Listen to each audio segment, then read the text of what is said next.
UK churches are under criminal attack. They reported 9,000 crimes within the last 3 years. In Bilton in Ainsty, lead theft from St Helen's ancient parish church roof caused significant water damage.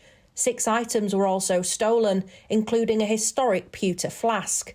Fearing reprisals, a church volunteer spoke anonymously about the impact of the crimes. Financially, it just brings churches to their knees. It's hard enough now for churches to survive with dwindling congregations and ageing populations. Churches don't get any government money. There is no statutory funding which is available and comes into churches. So once you get theft, whether it's internal theft from items inside the church or lead from the roof, it's just a big expense. So any theft is hard to both administer and get over, apart from the trauma of losing items that historically are part of our heritage. The church crime figures were revealed by the Countryside Alliance through police freedom of information requests. It's part of the charity's campaign to increase security funding at places of worship. We need everybody to stand together on this. It doesn't matter if you're a person of faith or not. These buildings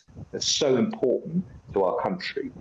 They form the fabric of rural life up and down the great British countryside. They are community hubs. They are places that glue some really isolated communities together, a bit like our pubs. You know, these are precious parts of our heritage and we've got to protect them. Theft and vandalism from rural religious sites are harder for the police to tackle. We are so isolated, very remote, and churches are very often the focal point of communities. The Home Office funding formula really pays scant recognition of the challenges facing rural communities. Therefore, we don't have the resources big metropolitan areas have. And because we don't have the cover, I think rural communities and particularly churches are seen as soft pickings for individuals and I'm sure in some cases organised crime groups. And, you know, the country needs to get serious about tackling these people. To help churches keep their doors open, people are also urged to tell police about suspicious activity at religious buildings. Anna Riley, GB News. Using the internet without a VPN, a virtual private network, is a bit like taking to the road without car insurance. All it takes is one unlucky moment to cost you a lot of cash. This video's sponsor is Private Internet Access. They are the VPN to help keep you safe. Click the link in the description below to find out why over 30 million people have downloaded PIA to protect themselves online.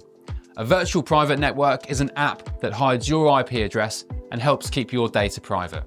When you're browsing the internet at home, you give up a large amount of data to businesses, to shops, and indeed to social media giants too. Hackers have the ability to steal your personal data with ease, including sensitive information such as passwords, keystrokes, and even your personal photos. Private Internet Access helps protect your personal data by encrypting your internet connection to keep your data out of the hands of cyber criminals. And it's not just hackers either to be concerned about. Information can be censored too. When Canada passed their C18 bill, social media giants decided to ban news content on their platforms.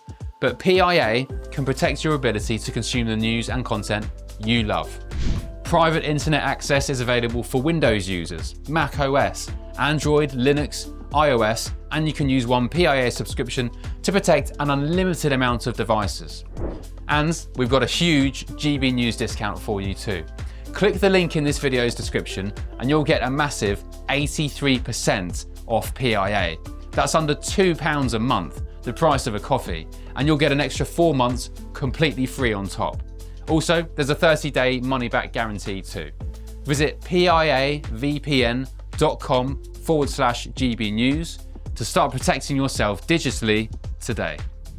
At least 8 crimes were committed every single day at churches and religious premises in Britain between 2022 and 2024. That's according to the Countryside Alliance. But there are fears that this figure could be even higher, as not all police forces provided data. Well, External Affairs Director for the Countryside Alliance is Mo Metcalf-Fisher, and he joins us now. Good to see you this morning.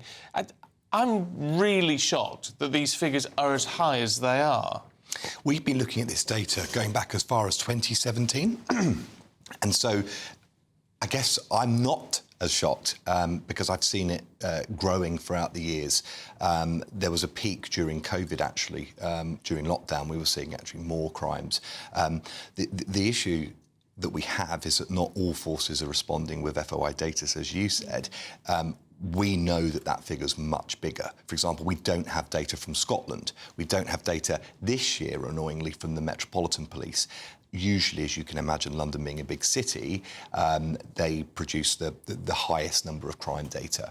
I think the most important part of this story is bringing it out there and raising public awareness, because I think most people, certainly the people I speak to, when I talk to them about this issue and give them those numbers, they are taken back. I think people, understandably and rightly, see churches and religious buildings as places of solace and refuge, not places that nasty criminals would target. But actually, I think we've got to think like that now. You know, we've got to think of churches as vulnerable, and these figures clearly show that they are. And so, trying to get the public to see that they have an active role to play as well in helping us fight back and helping those churches fight back. It doesn't matter what your faith is, faith or none. Particularly in the countryside, where churches are a lot more isolated in rural areas. Our fear has always been that thieves are able to get away with things like metal theft and lead theft very, very easily because there's just no one around. So reporting those crimes is key. And what are you finding, Mo, in terms of who is carrying out these crimes? Is it opportunists who, as you say, they just know that there's going to be items of value on the premises, or is it gang-related operations? Like a lot of things in rural crime, there are links of gangs. It's organised crime. There are people that know what they're doing. You know, to go onto a roof of a church and strip it of lead is it's not just anyone can do that. No. Do you know what I mean? It's not. And if you sort of look at that and you table that with things like tractor theft in the countryside, which, you know, sees huge plant machinery being transported overnight on a ferry before the police can even get there, that's the sort of mindset and skill set, I guess, that we're dealing with here. I'm slightly confused, though, as to why. I mean, it's welcome that we have this information so we can act on it. I'm slightly confused as to why it's coming from the Countryside Alliance rather than from the church. Well, the church are doing their best, I guess, the church are in a difficult position because whilst they have to raise awareness of what's happening on their premises, they don't want to frighten people and scare them from coming. You know, they view their first mission, I assume, as to provide a space for people to seek refuge and solace. And I don't think they would want to frighten people, but they have actually given us commentary in our report, which is very helpful. From the Countryside Alliance's perspective, it's one of those stories that has come across our desk time and time again, anecdotally, in reference mainly to village churches being robbed and stripped of their assets and, you know, as I say, the roofs removed. And so what we found very odd back in 2019 was there was no sort of central database for it.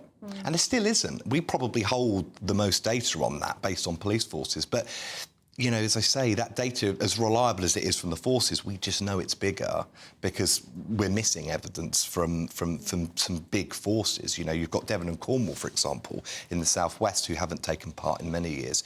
So if you cross-check that with the newspaper archives, then you'll see that there are clearly crimes that are going unreported in our database. So that's why the Countryside Alliance, working with the National Rural Crime Network, are bringing attention to this, because we feel it's those rural churches that are probably most at risk, because they're the ones that don't have the obvious security and don't have the ever-watchful eye of the public in the same way that one in central London might have.